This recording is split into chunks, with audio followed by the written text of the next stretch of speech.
जिसके लिए तू कहता है कि मक्खियां भिनभिना रही हैं, वो मैं ही हूं।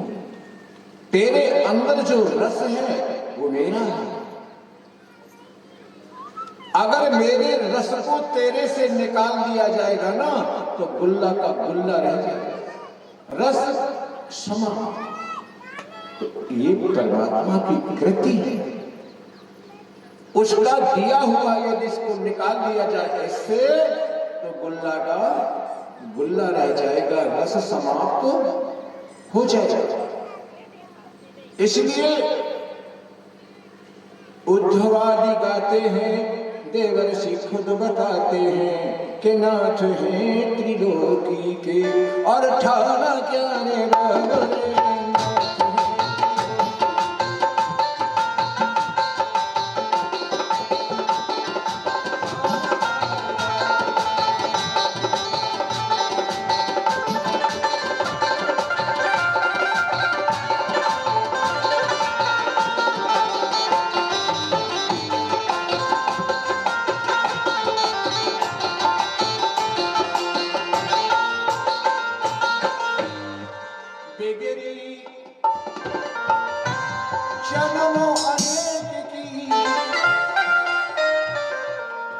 बिगड़ी जन्म अनेक की अब ही सुधरे आज, आज यही और इसी क्षण सुधर जाए अगर आप स्वीकार करें तो। बिगड़ी जन्म अनेक की अब ही सुधरे आज, चाहे तो सब जगत की सुधरे सकल समाज। इसलिए प्यारे यही एक रास्ता है। क्या? जिंदगी में जिंदगी का राज पाना सीख लो।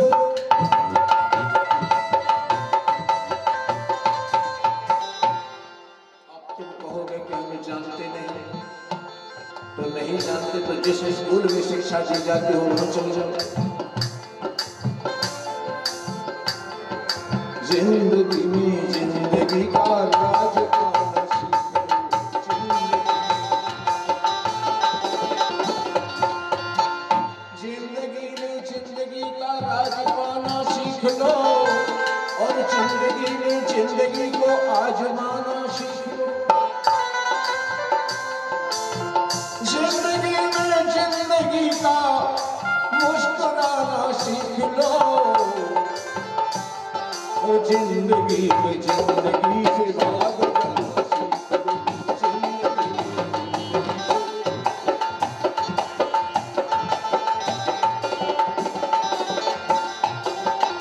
जिंदगी में जिंदगी से भाग जाना। जिंदगी में जिंदगी से कौन भागा था? महाराज परीक्षित। श्रीमद्भागवत पुराण में बताया गया है। क्यों ना हम इसी संसार में रहे, इसी परिवार में रहे, किसी के पिता बनकर रहे, किसी के पुत्र बनकर रहे, किसी के भाई बने, किसी के चाचा, किसी के दादा, सब कुछ बनकर के रहे और कहीं भी ना रहे। अगर यह बात अज्ञान में आ जाए तो इसी को कहते हैं जिंदगी में जिंदगी से भाग जाना।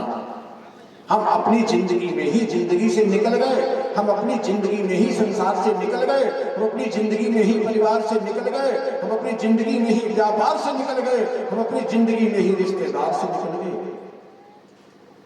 कहीं कुछ नहीं। अहम ब्रह्मास्मि, मैं ब्रह्म हूं, ऐमात्मा ब्रह्म हूं, प्रज्ञान ब्रह्म हूं, पर ब्रह्म हूं। सिर्फ इतना जान लो कि तुम वही ब्रह्म हो और दूसरे नहीं। और इसीलिए और यही सीखना चाहिए जिंदगी में। क्यों बदनाम होते हो? बाद में लोग कहेंगे, क्या कहेंगे कि बड़ा फर्क है आज के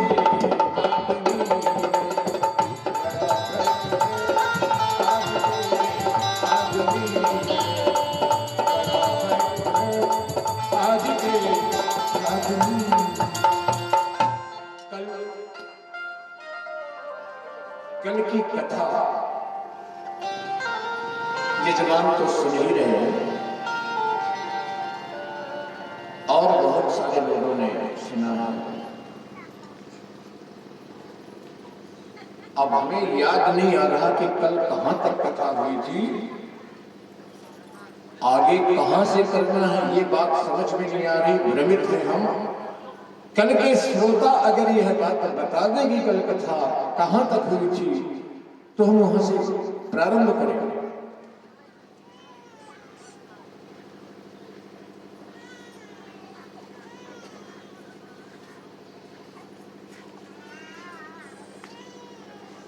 अच्छा सर, हमें ऐसे लगता है कि आप लोगों में से कल कोई आया नहीं था कथा में, इसलिए नहीं कोई बता सकता। अगर कल कथा में आप लोग आए होते तो ये बात जरूर जानकारी में होती। चलो कोई बात नहीं, कल हम अकेले रहे हैं, हमें को ध्यान मिल गया है। बोलो वृंदावन बिहारी लाल की जय, भूत भावन भगवान शिव की जय। कथा चल रही थी, भगवान शिव पार्वती जी की परीक्षा ले रहे हैं। और परीक्षा किस बात की ली है उन्होंने? परीक्षा इस बात की ली है कि पार्वती जो हमसे विवाह करना चाहती हैं तो क्या इनके अंदर परमार्थ भी है या नहीं। यदि इस तपस्विनी में परमार्थ है तो हम विवाह अवश्य करेंगे, यदि परमार्थ नहीं है तो विवाह तो होगा, भले ही वो 10,000 साल के बाद। कब होगा? जब परमार्थ में बन सकेंगे। हम लोग विवाह करते हैं अपने बच्चों का, लेकिन आज तक हमने ये नहीं सोचा कि हमारा पुत्र विवाह के योग्य हुआ कि नहीं। हम तो ये देखते हैं कि 25 साल का हो गया, 32 साल का हो गया, अब तो 40 साल का हो गया, ये देखकर विवाह, युवा हो गया ये देखकर विवाह करते हैं, लेकिन यह सोच कर विवाह नहीं करते हैं कि ये विवाह के योग्य है भी या नहीं। इसमें कुछ ऐसे गुण हैं कि जिससे इसका विवाह किया जाए। नहीं, इससे कोई मतलब नहीं। पुत्री का विवाह करते हैं, पुत्री युवावस्था को प्राप्त हो गई, विवाह कर दिया, बात खत्म हो गई। लेकिन हमने आज तक ये नहीं सोचा कि हमारी पुत्री विवाह के योग्य हुई है या नहीं, इसमें वो गुण है या नहीं, ये परमार्थ को जानती है या नहीं, इसके अंदर दया है या नहीं, इसके अंदर धर्म है या नहीं। भगवान शिव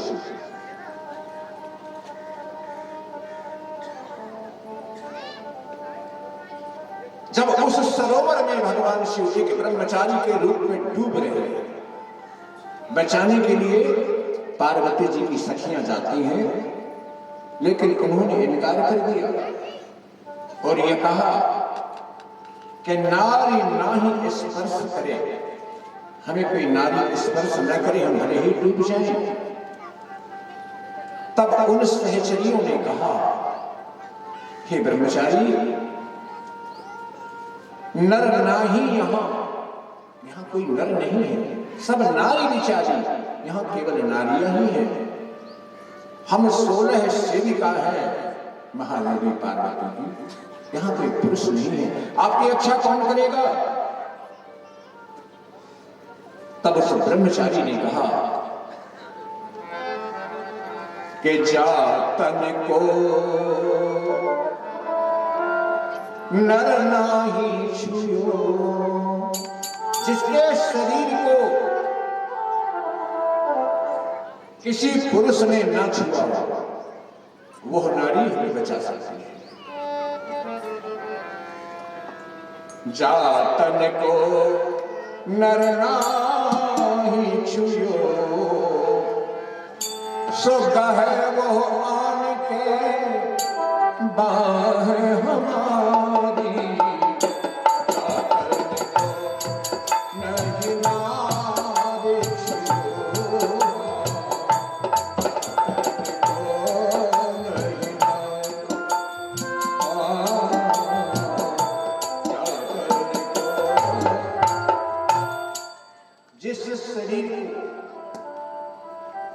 पुरुष ने स्पर्श न किया हो, वो नारी हमें बचाने के लिए आ रही है। सुनते ही पार्वती जी तत्काल उठी और सरोवर में जाकर कूद जाती हैं उस ब्रह्मचारी को बचाने के लिए। और पहुंचकर ब्रह्मचारी के समीप बायां हाथ पकड़ने के लिए बढ़ाया। ब्रह्मचारी ने कहा, बायां हाथ? बायां हाथ क्यों? पार्वती जी ने उत्तर दिया,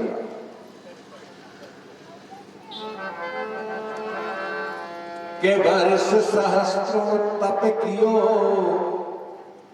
हमने हजारों साल तपस्या की। अब कारो तन मन चित्त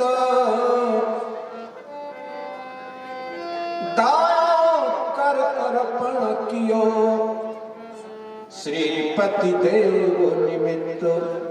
ये दाहिना हाथ केवल पति के लिए, इस दाहिने हाथ से हम केवल पति का स्पर्श कर सकते हैं।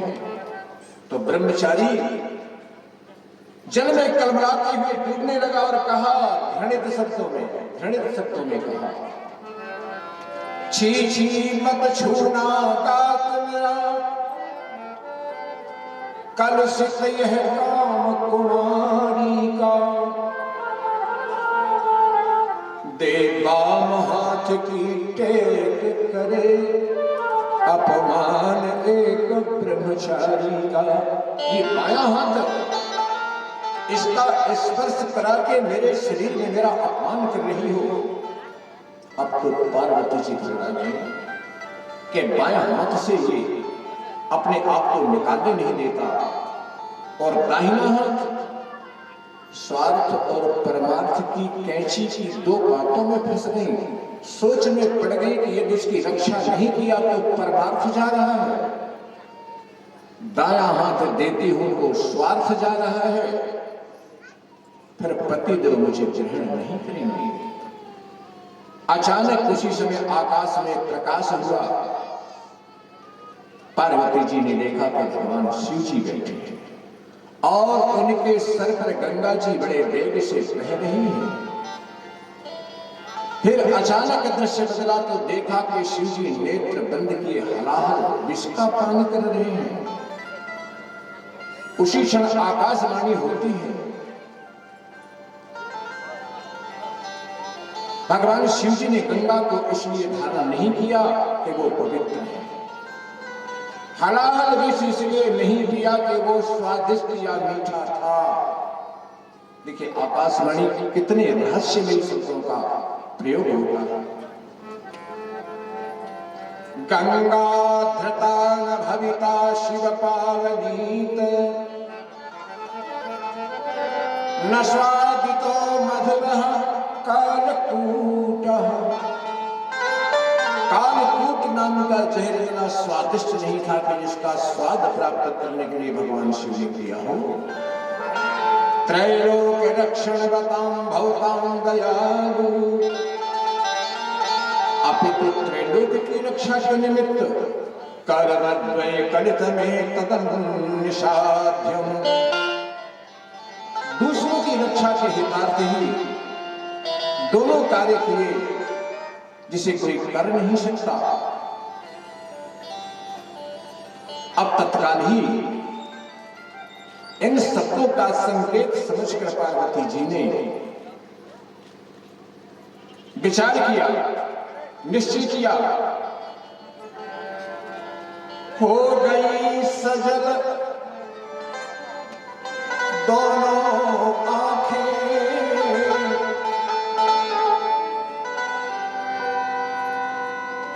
और पार्वती कहने लगी, अब पार्वती जी के मन में परमार्थ की धारा बहने लगी। कुछ नहीं हुआ, मेरे पति यदि मुझे ग्रहण नहीं करते तो ना करें, लेकिन इस ब्रह्मचारी की रक्षा करूंगी।